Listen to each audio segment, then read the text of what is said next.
Hello and welcome to today's episode of On the Mark Financial Literacy with Mark Zinman. Hello, Mark. Good morning, Monica. Good morning, Alicia. Good morning. Good morning, Alicia. Mark just flew in from Las Vegas last night. Yes, we're on the East Coast. There's nothing worse than going to the West Coast and having like a 14-hour day for 3 days in a row, then flying back to the East Coast. But I actually was in the West Coast. A lot of people may not know this, but accountants are required to have 80 hours of continuing professional education every 2 years. We have by far the highest educational requirements of any professional. I think that lawyers are 24 hours. So my trip was for two things. It was to a AICPA, which is the American Institute of Certified Public Accountants, of which I'm a member. It was a conference that they had called Engage. I've been there several times, many times actually, and there was, I think, 3,000 of my closest accountants. So I think there was like 10% of all the accountants was there. But the reason for going is a couple of things. One is for the educational requirement. A little bit of networking, but basically to hear what's going on and look at technology.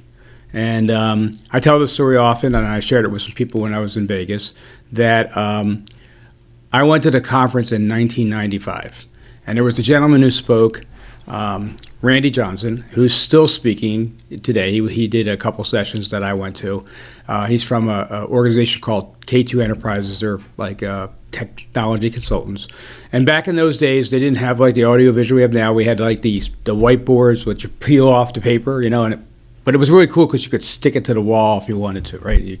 But anyway, so back then, my practice had just started growing, and we grew our practice by hiring working moms. Working moms was perfect for me. I had 3 kids, so they had lots of friends. Their friends had moms. On sports teams, they all maybe wanted to do part-time jobs, and there wasn't a lot of part-time jobs available. And for my growth of my firm, that was perfect for me.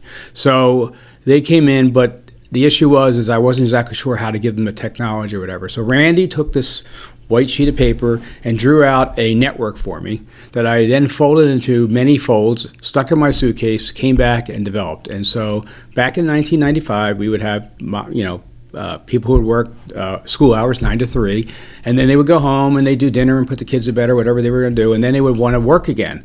So we had dial-up 2400 baud modems that they could get in at night. So we actually had hybrid back 30 years ago. But anyway, at this conference, I think if I had a nickel for every time I saw the word AI on one of the vendors or one of the conferences, I would definitely be like close to a millionaire at this point. Even the AI CPA starts with AI at this point.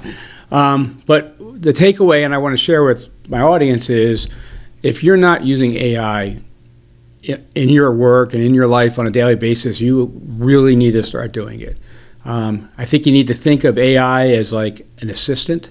It's the same way you would think of Googling something. Now you want to ask AI the same questions. And the most popular one, and there's free versions out there, ChatGPT, Perplexity.ai, Claude, Copilot, which is actually part of ChatGPT. But I'm encouraging everyone, and I'm talking about people in whatever profession you're in, to start using AI every day, because the amount of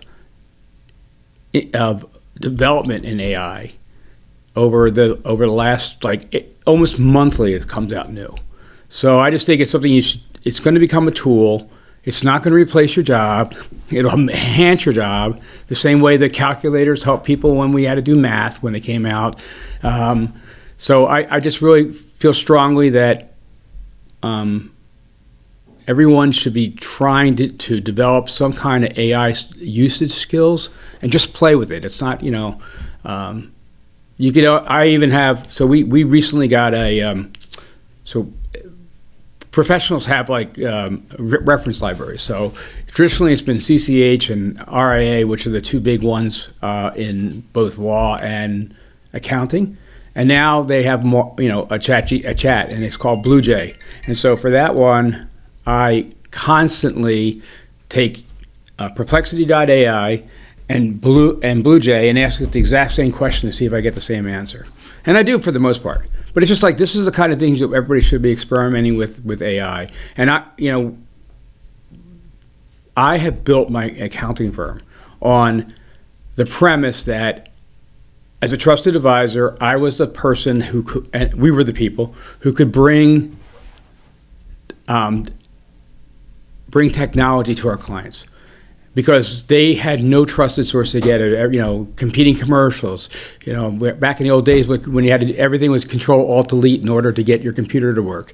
I mean, so we have been the guinea pig for everything. Our accounting firm has been on the cloud for, I think, 11 years already. So we haven't had a server in a long time. So I just think that really should look out, try technology. If you're afraid of it, don't be afraid of it.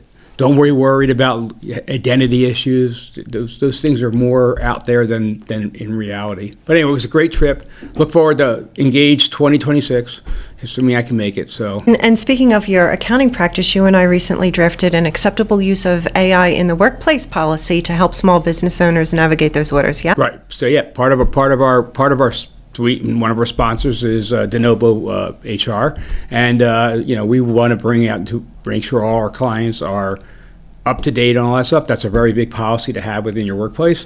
Use of AI, bring device to work type stuff, always been big, but getting bigger. Years ago we used to have social media rules. We still do, but that was a big thing about what you couldn't put on Facebook. Could you name your employer in your profile or not? And it's that's all evolving as well, right? All right. So today, we'll segue to our topic now. Right. Is that good time? Isn't technology? It was before, but now we're segueing to gift tax. Oh, okay. You all right? So let's just dig in. So what is the gift tax, and who does it apply to? So gift tax applies to any gift that's over whatever the threshold is. And gift tax is always the responsibility of the donor and never the responsibility of the recipient. So one of the most common questions I get, it could be, and gift and estates net together, right? So I have a client who called up and said, I'm getting $200,000 from an aunt. What do I owe? And that's the most common question we get. And unless the money is coming, so there is no tax to the recipient unless the donor would have had to pay tax. So what does that mean? So if you get money from an estate, there's no tax. But if you got money, say, from their retirement plan and they hadn't paid tax yet, you would step in their shoes and pay tax. But you wouldn't be taxed on you wouldn't be taxed on the gift. You'd be taxed on the income that person didn't pay. Okay, so let's just double down on that one. Who pays the gift tax? To be clear, the person making the gift. Okay, and how is that gift tax calculated? So there's exemptions. So, and it's for everybody. It doesn't make a difference if it's your child, your relative. Every single person is allowed to gift to another person $18,000 a year. So if you and your spouse are doing a gift and your names are both on the check, you could do up to $36,000, correct? Let's say that you wanted to gift your son and your daughter-in-law, or your daughter-in-law and your son, or your daughter and your son-in-law, I said the same thing twice, money. So you could write a gift to one of the children for 36 and the other for 36. Now you got 72, and that's still not within the realm of gift tax. And we touched on that a little bit on the last episode when we were talking about wills and estates and trusts. Right. It comes up a lot in different parts of people's lives. What is a gift? How do you, when do you have a gift? All those kind of things. And to that end, let's talk about that. So okay. What type of gifts are not subject to the gift tax? There are gifts that are below the threshold. So anything that's below $18,000. And I want to be really clear here. $18,000 isn't $18,000 and then buy a birthday gift. It is the value of it doesn't have to all be in cash. It could be the value of a collectible, a coin, artwork. It's all, and the gift's always at fair market value. So if you have, let's say for example, you have a signed baseball card that you paid $100 for, and it's now worth $1,000. The gift's $1,000. Okay, and $18,000 per what? What is our unit of measure? Per year, per lifetime, per what? Per calendar year. Per calendar year. Correct. Is there a lifetime limit? There is a lifetime limit. It changes a lot, I believe. So currently the federal exemption for estates and we talked about this, is 12.2 million. I believe that out of that 12.2, and somebody can correct me or send in like he's totally wrong, I think it's $2 million of that could be gifts made while you're still alive. Mark, are there any potential pitfalls to adding a child's name to a checking account? As it relates to the gift tax, there is. So very common, several things happen, especially as people get older. I see clients wanting to put their children on their house. I see parents wanting to maybe put their child's name on their bank account. They do that basically, any kind of banking, checking, they do that for two reasons. Number one is they're trying to direct the money to that person if something happens to them. And the second thing is that they may want them to be available to assist them in bill paying or have access to their accounts in order to help them if for some reason they become incapacitated and not able to do that. That's fine. That's absolutely fine. But there's a difference between putting your child's name on something and add them as an authorized user.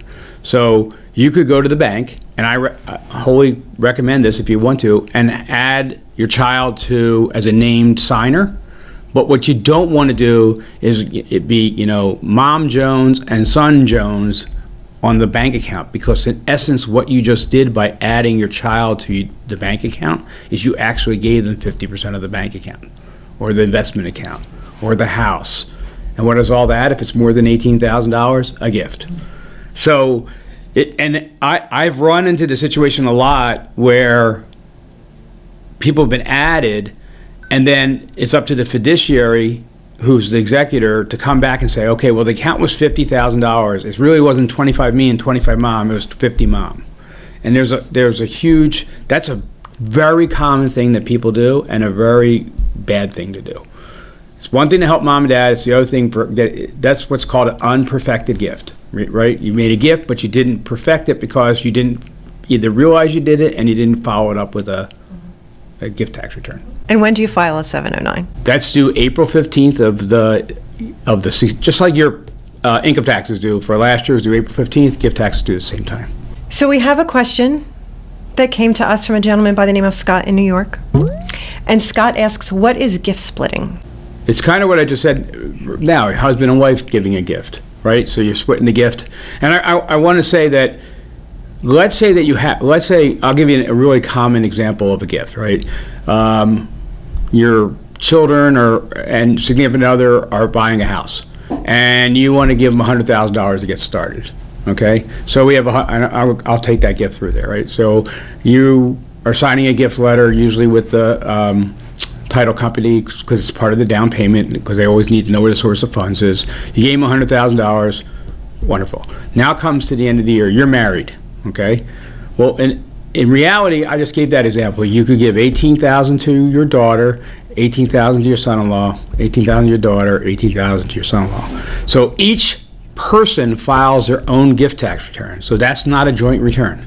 So we'll just take one half of that. So your gift wasn't $100,000, it was 50, right? Because it came out of a joint account. So you would take $50,000 minus 36, which you would get the credit on, right? And you would have what's known as a $14,000 taxable gift. So the question then becomes, well, what tax do I pay on that $14,000 gift? The answer is nothing. What ends up happening is the $14,000 gift comes off your $12.2 million, or comes off the portion of that 12.2 that's currently allowed. Let's call it $2 million just for our discussion points off of that. So it's called the underlying tax is called the Unified Gift and Estate Tax. So let's say for example that the gift tax is 50%. I'm sorry, the estate tax is 50%.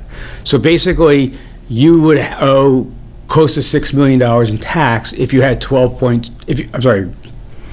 let's assume the exemption was nothing. So the exemption is worth $6.2 million of savings. You're just counting off of that. And it's very important to file the gift tax. It sounds kind of like silly, like, okay, well, I'm not paying any tax anyway, who cares? And I'm never going to give away $2 million, so who cares?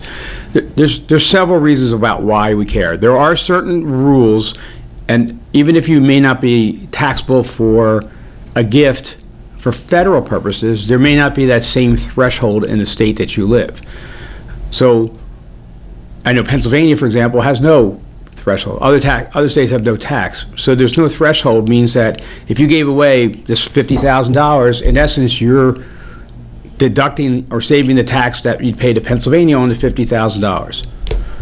And in a lot of cases, the donor, the person who gives the gift, has to live a certain amount of time. It could be 6 months or a year after the gift in order for it not to be back included into your estate. So you could give a valid gift, but then you get hit by a car and the next day, that gift may be clawed back.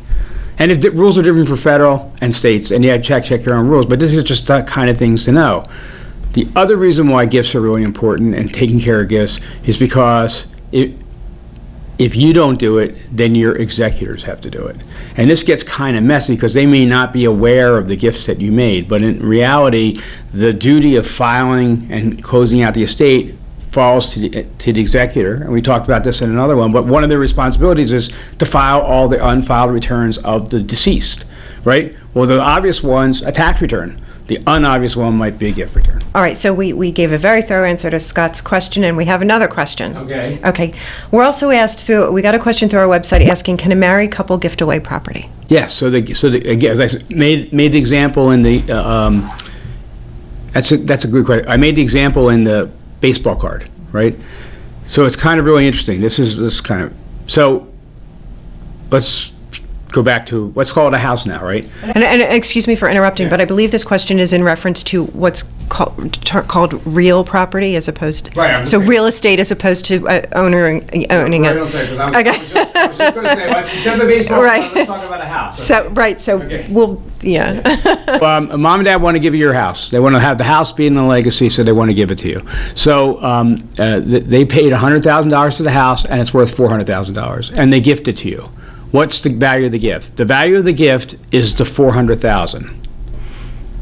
The interesting part of this, which you have to keep in mind, is that while the gift passes without tax to the recipient, the basis, what they paid for it, doesn't change. So while you got a $400,000 gift, for income tax purposes, that house is only worth $100,000 to you. So it makes for interesting planning opportunities, right?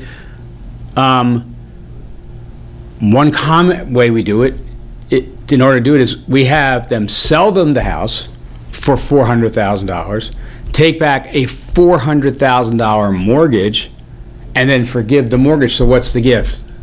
The mortgage.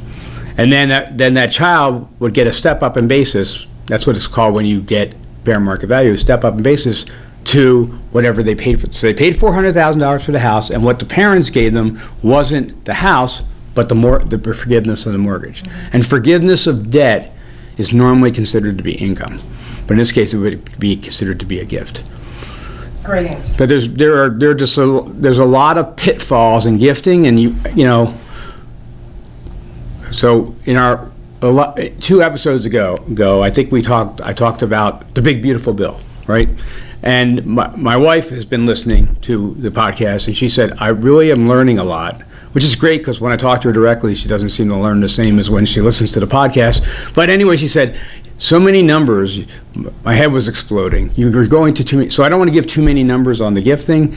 Is to make you understand what gifts are, and then seek out professional advice when you're trying to make a gift or contemplating a gift, just to make sure that you don't fall into the pit. You're exploiting all possible avenues.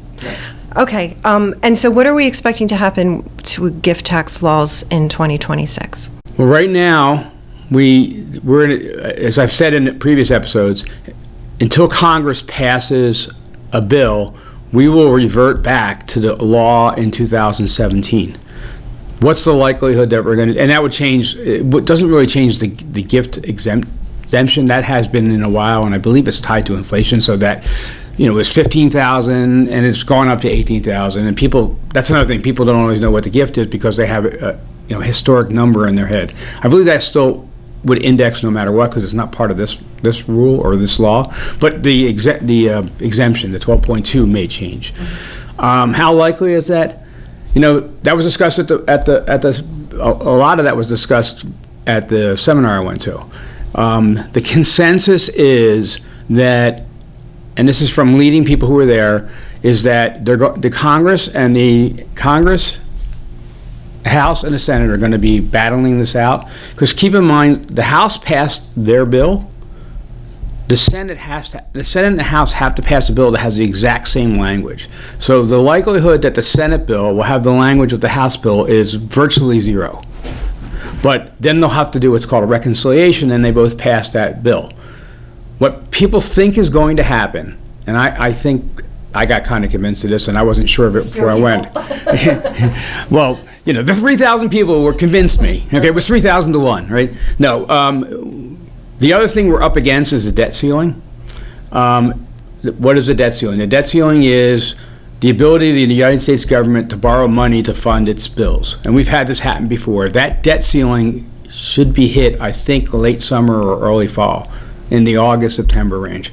So it's believed that, because that's politically suicide to have the government default on, what would end up happening is people would be laid off, government workers would be laid off, services would go away because the government can't borrow any money.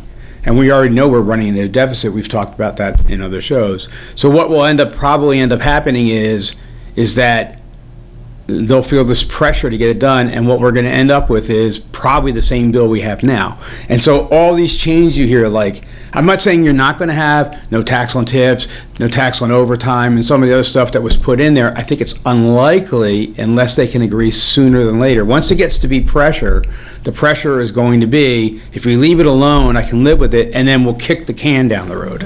Right? I still want to have no tax on tips. I still want to have no tax on overtime, because that was maybe President's campaign promise. But if you can't get it through now, he'll say, I'm going to try and get it through later.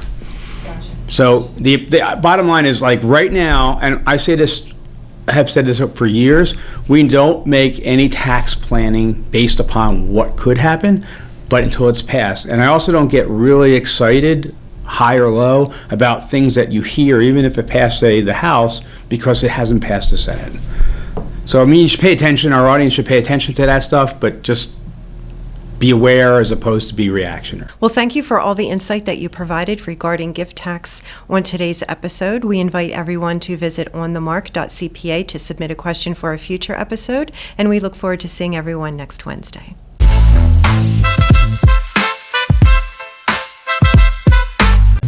All content provided on this podcast is for informational purposes only. No representations are made as to the accuracy or completeness of information that is presented. On the Mark, its owners, collaborators, and guests will not be liable for any errors or omissions, nor for any losses, injuries, or damages from the use of this information.